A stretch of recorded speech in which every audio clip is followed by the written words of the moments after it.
আসসালামু আলাইকুম প্রিয় শিক্ষার্থী, আজকের এই পর্বে আমরা ময়মনসিংহ বোর্ড 2025 কোশ্চেন আলোচনা করব। তো একাদশ অধ্যায় থেকে দেখো ময়মনসিংহ বোর্ড 2025 এই কোশ্চেনটা এসেছিল। তো আমরা হচ্ছে কি একটু প্রথমে উদ্দীপকটা পড়ি। আচ্ছা, উদ্দীপকে বলতেছে যে কোনো একটি বছরে ক দেশের জনসংখ্যা ছিল 20 মিলিয়ন। আচ্ছা, 20 মিলিয়ন মানে বুঝতে হবে 1 মিলিয়ন সমান কি বললাম যে 1 মিলিয়ন সমান 10 লক্ষ। কত লক্ষ? 10 লক্ষ। তাহলে 20 মিলিয়ন সমান কত বলো তো? তাহলে 20 মিলিয়ন সমান হবে হচ্ছে 2 কোটি। কত কোটি? 2 কোটি। দেখো 10, তাহলে 1 মিলিয়ন সমান যদি 10 লক্ষ হয় তাহলে 10 মিলিয়ন সমান 1 কোটি।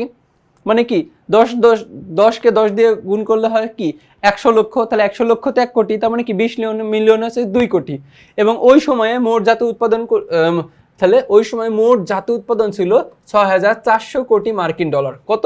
6400 কোটি মার্কিন ডলার। দেখো এখানে মিলিয়ন দিয়ে রাখছে, মানে কি তোমাদের একটু কি ভয় দেখানোর জন্য, জাস্ট এই মিলিয়নটাকে আমরা কি কোটিতে কনভার্ট করে নেব, যেহেতু উৎপাদনটাও কি কোটিতে দেওয়া আছে। অন্যদিকে খ দেশের 2019-20 অর্থ বছরে মাথাপিছু আয় ছিল 1200 মার্কিন ডলার এবং পরের বছরে বেড়ে 1500 মার্কিন ডলার হয়েছে। দেখো মানে কি 19-20 অর্থ বছরে মাথাপিছু আয় ছিল 1200 মার্কিন ডলার, পরের বছরে 1500 হয়েছে। তাহলে অবশ্যই এখানে অর্থনৈতিক উন্নয়ন ঘটেছে।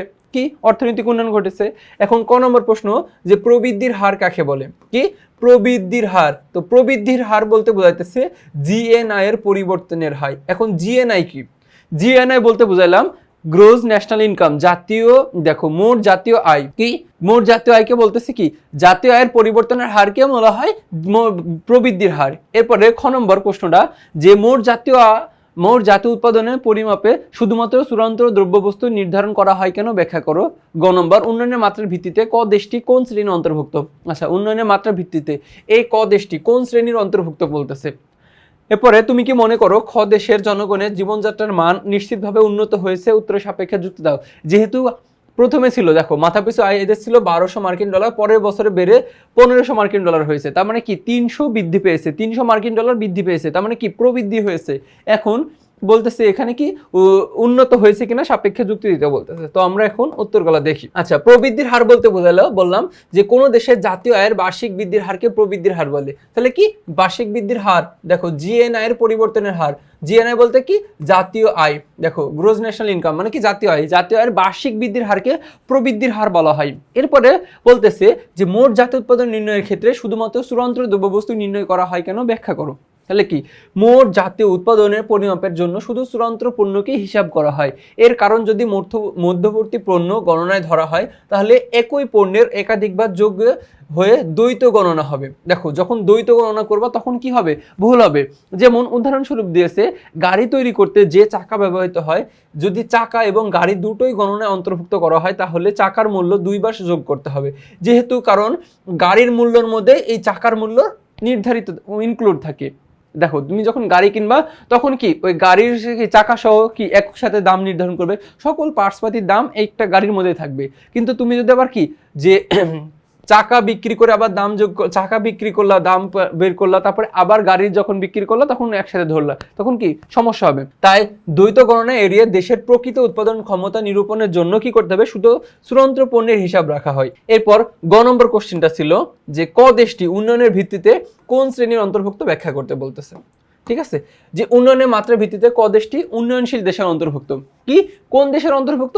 উন্নয়নশীল দেশের ভুক্ত। দেশটির জনসংখ্যা 20 মিলিয়ন এবং মোট জাতীয় উৎপাদন হচ্ছে কি কত কোটি? 6400 কোটি। দেখো তাহলে সুতরাং ক দেশের মাথাপিছু আয়, তাহলে মাথাপিছু আয়ের সূত্র আমরা জানি মোট জাতীয় উৎপাদন কি জিএনআই অথবা জিএনপি। ঠিক আছে, একই ভাগ হচ্ছে কি মোট জনসংখ্যা। এখন মোট জনসংখ্যা এখানে 6400 হচ্ছে কি কোটি মার্কিন ডলার জিএনআই, আর 20 মিলিয়ন, আর 20 মিলিয়ন সমান তো আমরা বললাম যে 2 কোটি। কত কোটি? 2 কোটি। 1 মিলিয়ন সমান হচ্ছে দেখো 1 মিলিয়ন সমান 10 লক্ষ, তার মানে 20 মিলিয়ন সমান 2 কোটি টাকা। ঠিক আছে, তাহলে কি এটাকে যদি এটা দিয়ে কাটাকাটি করি তাহলে আমরা দেখি 32 এখানে, তাহলে আর দুইটা শূন্য, তাহলে কি 3200 মার্কিন ডলার। এখন দেখো এই 3200 মার্কিন ডলার, তো এখন এই যে উন্নয়নের মাত্রার ভিত্তিতে এই 3200 মার্কিন ডলার কোন পর্যায়ে পড়ে? আমরা জানি যে 13,845 মার্কিন ডলারের যারা বেশি সেটা হচ্ছে কি উন্নত। কি উন্নত।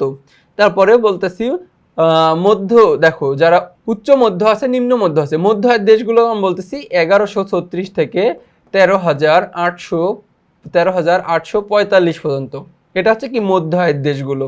তাহলে এর মধ্যে দেখো যে এখানে যে 3200 পড়ছে, তাহলে এটা হচ্ছে কি এর মধ্যে আছে, তাহলে মধ্য পর্যায়ে আছে। তো দেখো যারা মধ্য পর্যায়ে আছে তাদেরকে আমরা বলতেছি কি উন্নয়নশীল দেশ। কোন দেশ বলতেছি?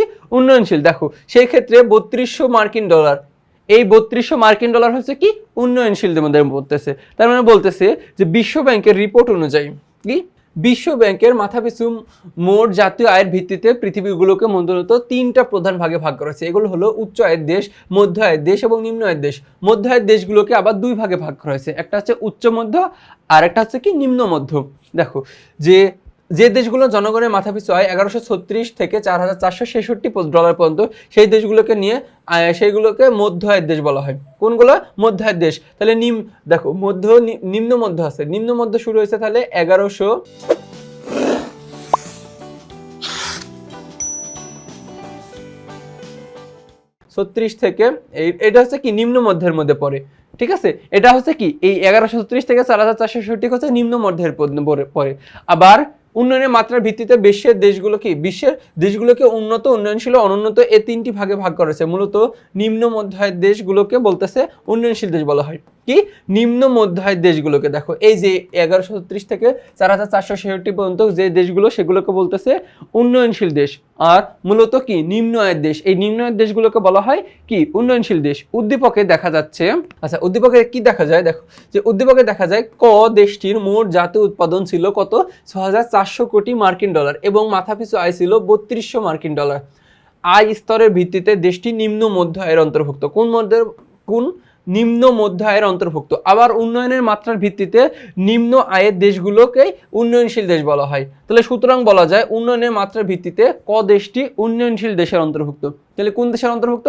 ক দেশটি উন্নয়নশীল দেশের অন্তর্ভুক্ত। এখন ঘ নম্বর কোশ্চেন আনসারটা দেখি। আচ্ছা প্রশ্নটা একটু দেখি। বলছে তুমি কি মনে করো খ দেশের জনগণের, আচ্ছা বলছে তুমি কি মনে করো খ দেশের জনগণের জীবনযাত্রার মান নিশ্চিতভাবে উন্নত হয়েছে কিনা? সাপেক্ষে যুক্তি দিতে বলতেছে ঘ নম্বর যে হ্যাঁ আমি মনে করি খ দেশের জনগণের জীবনযাত্রার মান নিশ্চিতভাবে কি হয়েছে? উন্নত হয়েছে। মাথাপিছু আয় হলো কোনো নির্দিষ্ট দেশের, কি বলতেছে? কোনো নির্দিষ্ট দেশের জনগণের গড় আয়। তাহলে মাথাপিছু আয় কি বলতেছে? কোনো নির্দিষ্ট দেশের জনগণের গড় আয়। মাথাপিছু আয় ব্যক্তির জীবনযাত্রার মান নির্ধারণ করে। কি করে থাকে? মাথাপিছু আয় ব্যক্তির জীবনযাত্রার মান নির্ধারণ করে থাকে। উচ্চ মাথাপিছু আয় উন্নত জীবনযাত্রার মান নিশ্চিত করে। এ কারণে কোনো দেশের মাথাপিছু আয় বাড়লে সে দেশের জনগণের জীবনযাত্রার মানও নিশ্চিতভাবে উন্নত হয়। দেখো তাহলে কি মনে করো যে মাথাপিছু আয় আমার এই বছরে, যে এক বছরে মাথাপিছু আয় মনে করো যে 32,000 ডলার। কত হাজার? 32,000 মার্কিন ডলার। আমার এক বছরে খরচ করার পরে আমার কাছে মনে করো যে 10,000 ডলার। কত হাজার? 10,000 ডলার হচ্ছে কি সেভ আছে। এখন এই 10,000 ডলার আমি কি করব? সঞ্চয় করব অথবা বিভিন্ন জায়গায় বিনিয়োগ করব। তাহলে কি আমার সঞ্চয় বিনিয়োগের উচ্চ হার থাকবে। তাহলে কি আমার যেহেতু কি বেশি ইনকাম, তার জন্য আমরা বলতেছি কি জীবনযাত্রার মান নিশ্চিতভাবে উন্নত হয়। এছাড়াও জীবন মান নির্ধারণের জন্য উচ্চ মাথাপিছু আয়ের সাথে দ্রব্যমূল্যের বিষয়টি বিবেচনা আনতে হবে। দ্রব্যমূল্য স্তর যদি অপরিবর্তিত থেকে মাথাপিছু আয় বৃদ্ধি পায় তাহলে কেবল জীবনযাত্রার মান বৃদ্ধি পাবে। কি বলতেছে এই কথাটা দেখো, এখানে বলতেছে যে দ্রব্যমূল্যের মূল্য স্তর যদি অপরিবর্তিত থেকে মাথাপিছু আয় বৃদ্ধি পায় তাহলে সেখানে জীবনযাত্রার মান বৃদ্ধি পাবে এবং মাথাপিছু আয় কমলে জীবনযাত্রার মান হ্রাস পাবে। তাহলে কি মাথাপিছু আয় যদি বৃদ্ধি পায় তাহলে সেখানে জীবনযাত্রার মান বৃদ্ধি পাবে এবং মাথাপিছু আয় কমলে জীবনযাত্রার মান হ্রাস পাবে। মনে করো যে দ্রব্যমূল্যের দাম বৃদ্ধি পেয়েছে কয় পার্সেন্ট? 2%। তোমার মাথাপিছু আয় বৃদ্ধি পেয়েছে মনে করো যে 2%। তাহলে কি এখানে সমান সমান হলো, এখানে কি যে জীবনযাত্রার মান উন্নত হবে না। মনে করো যে মাথাপিছু আয় 2% বৃদ্ধি পেয়েছে আগের তুলনায়, আর হচ্ছে দ্রব্যমূল্য স্তর আগে ছিল 1% আছে, তাহলে সেখানে আমরা বলতেছি কি জীবনযাত্রার মান উন্নত হয়েছে। এখন মনে করো যে দ্রব্যমূল্য স্তর মনে করো যে 2% হয়েছে আর মাথাপিছু আয় আগের তুলনায় মনে করো যে কি কমে গেছে 1% হয়েছে। তাহলে মাথাপিছু আয় যখন কমে যাবে তখন আমরা বলছি সেখানে কি জীবনযাত্রার মান উন্নত হবে না। কি হবে না? উন্নত হবে না। এখানে বলতেছে উন্নত হবে না। এছাড়া জাতীয় আয়ের বন্টন যদি সুষম না হয় তাহলে মাথাপিছু আয় বাড়লেও অধিকাংশ জনগণের জীবনযাত্রা নিচু থাকে। জাতীয় আয়ের বন্টন যদি ঠিক না হয়। এখন দেখো যে সমাজের সকল স্তরের মানুষের কাছে এই বন্টনটা যেন পৌঁছায়, কি বললাম, বন্টন যেন পোষায়, তাহলে সেই দিকেও খেয়াল রাখতে হবে। বলতেছে কারণ মাথাপিছু আয় একটি গড় মান, সুতরাং বলা যায় মাথাপিছু আয় বৃদ্ধির কারণে দেশের জনগণের জীবনযাত্রার মান নিশ্চিতভাবে কি হয়েছে, উন্নত হয়েছে। যেহেতু আগে 1300 ছিল, 1300 মার্কিন ডলার ছিল, কত ছিল, 1300 মার্কিন ডলার, তো পরের বছর বৃদ্ধি পেয়ে কত হয়েছে, 1500 হয়েছে।